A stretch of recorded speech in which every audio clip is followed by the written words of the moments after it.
did some yard work. Mowed the lawn.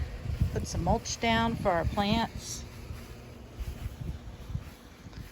And Martin is working on fixing the exhaust on the truck.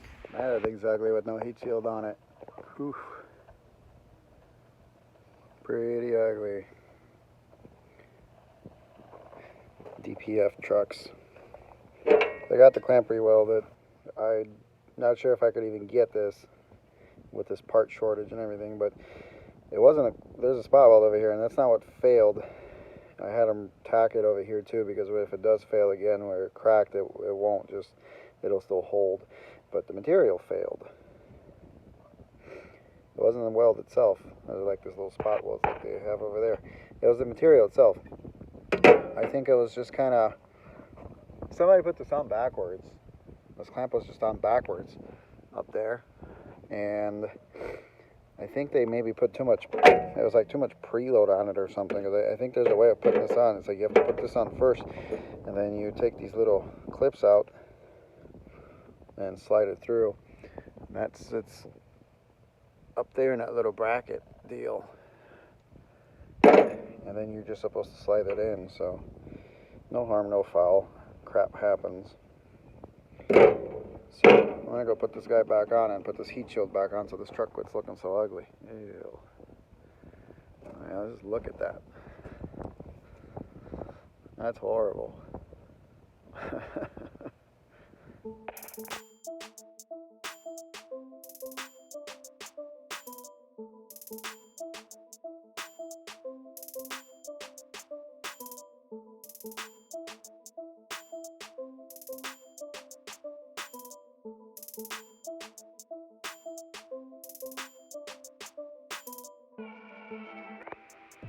It's all back together.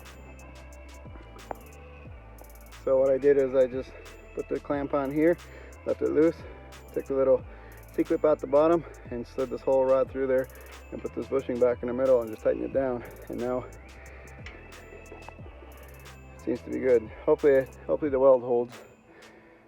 I have to buy one of these brackets and have it on hand. Pretty easy to swap, but definitely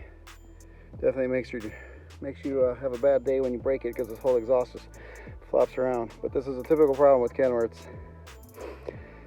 With the way this hanger is, it always breaks. In my opinion, that's way too thin of a metal.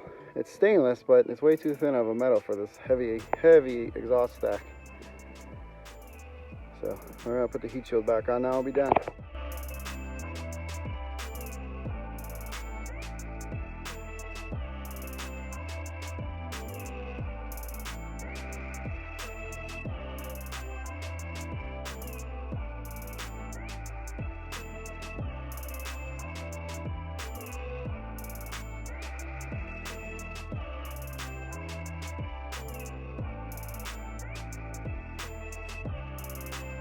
She's back together, looking prettier, dirty, but pretty. It's 100 degrees out here again, so heading out tomorrow. I'll try to wash the truck later. Don't worry about those guys. They are not needed spare parts. It's on there good. It ain't moving. Looks good to me.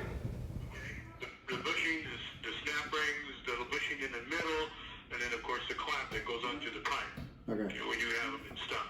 165.89. Okay, sounds good. Yes, sir. This is less than I expected, but still, it's $165 plus tax. Figure 180, something like that. I paid $30 to have it welded. Hopefully, it holds. I'm sure it will. Well, I reinforced it because the way they have it made is it's just kind of the little spot welds that I like to break. Washing by moonlight. Struggle with realness. Crappy state. It's 127 degrees during the day. Yeah. Can't do anything. Let's get this show on the road. Another day, another dollar.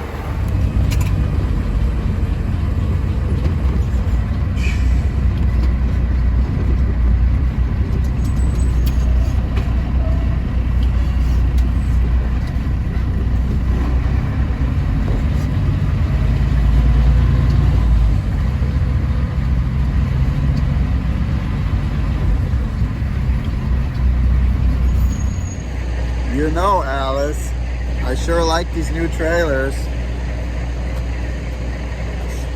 Every time we leave here, we get a new trailer. You suck. I'm an actor. Bad one. Pretty damn good. No. You're bad. Let's go. Such a turd.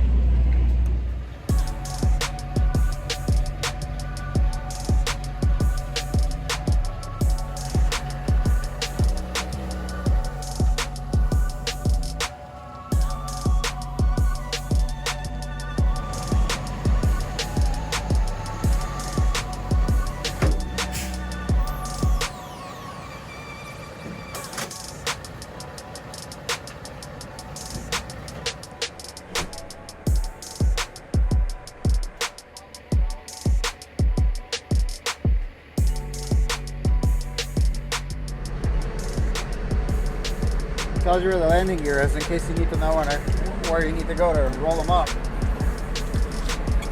No, it's for the choo-choo trains. It's a lift point. When they want to put them on trains, they'd be like, we took your job. FedEx be doing that all the time. Yep.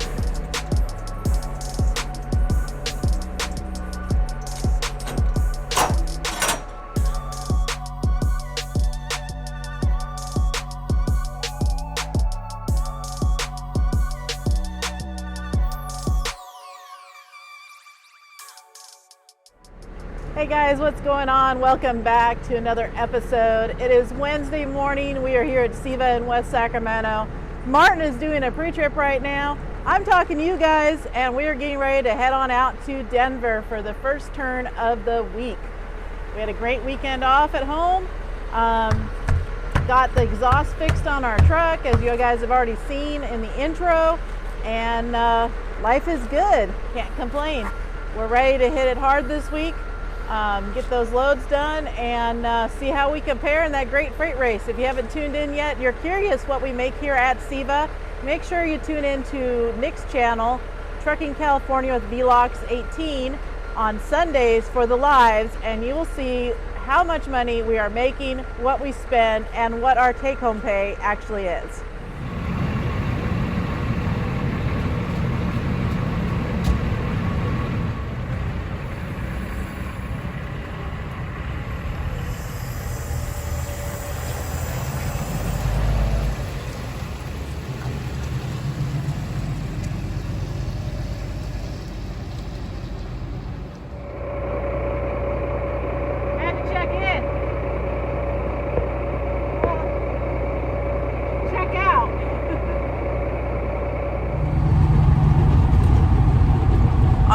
Those who are wondering how our schedule works with the driving, typically when we get to SEVA in West Sacramento to start out our week, we arrive about 8 in the morning.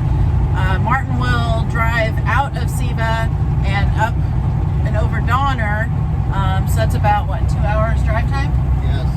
Yeah, so about 2 hours. At that point, I will take over. I'll drive my full shift, which gets us into Wyoming in the evening. Martin then takes over, gets us through Wyoming and into SEVA and Denver the following morning.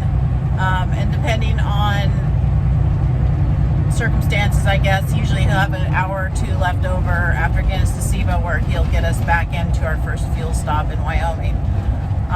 So if you guys were wondering, that's how it works.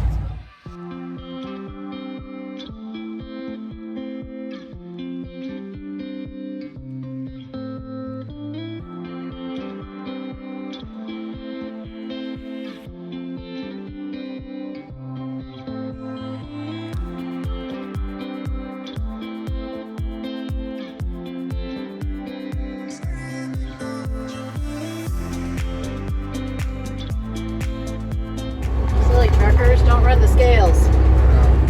Another one ran the scale.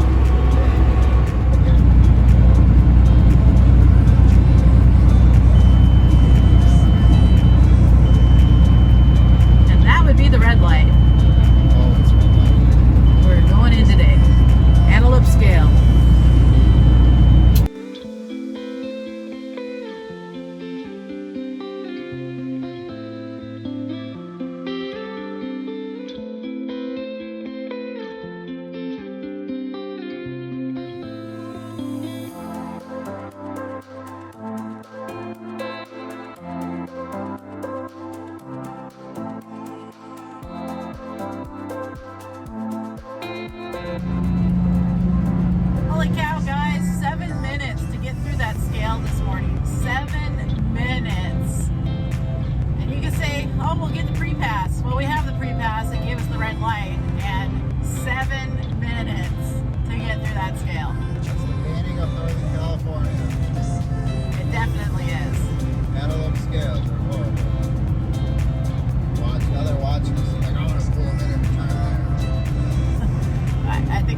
what Prepass told us. SEVA has 100% pull-in rate in California, so that sucks, but whatever.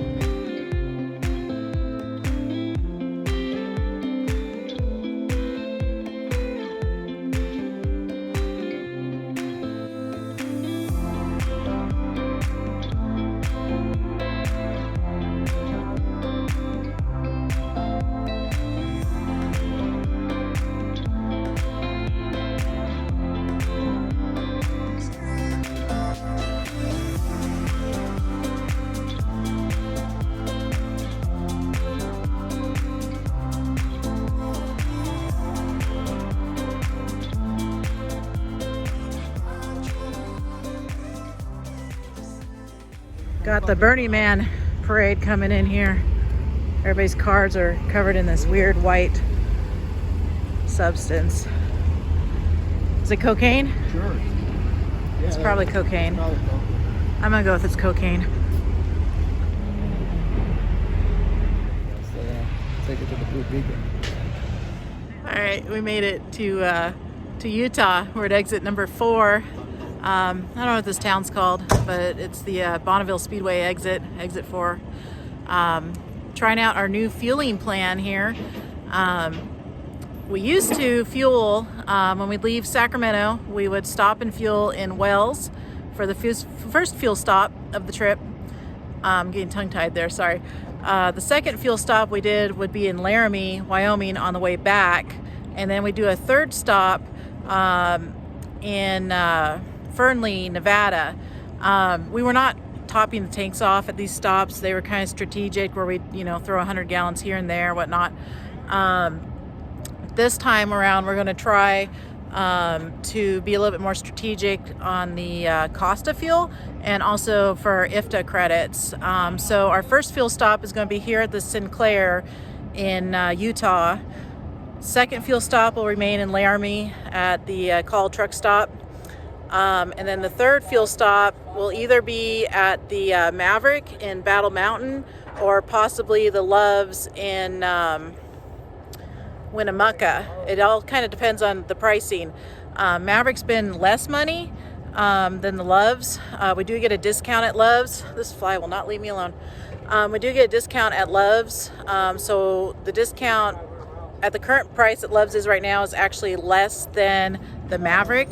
So we're going to kind of watch the fuel prices there, and then we'll determine if we're going to stop in Battle Mountain or in Winnemucca.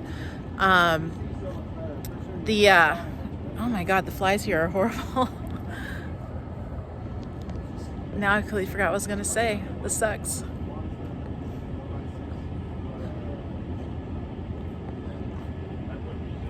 Yep. We got a guy behind us talking to us about our headlights. He thinks they're pretty cool. He's got a Kenworth also. He does heavy haul. I'll show you his truck.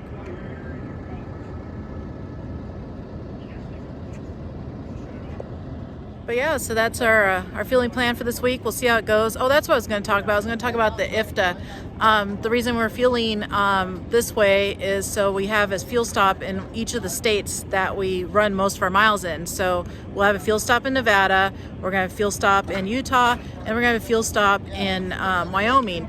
So that should help out on the IFTA end of it because we run most of our miles because we literally cross through those entire states.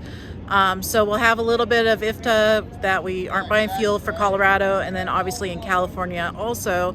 So when we get our bill, we'll see how that plays out and if we need to make some stops at those places. But the main thing right now is just to cover the states that we cover most of our miles in. So that's why we're feeling this way. See how it goes. Right, Martin? Exactly. Exactly. What? What? Go get our fuelers and go pee. That sounds good.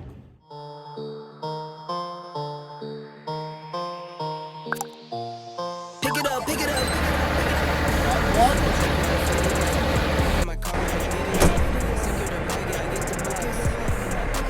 Daddy, I hit my head! Yeah, I'm fitted up. Hop in my car and a giddy up.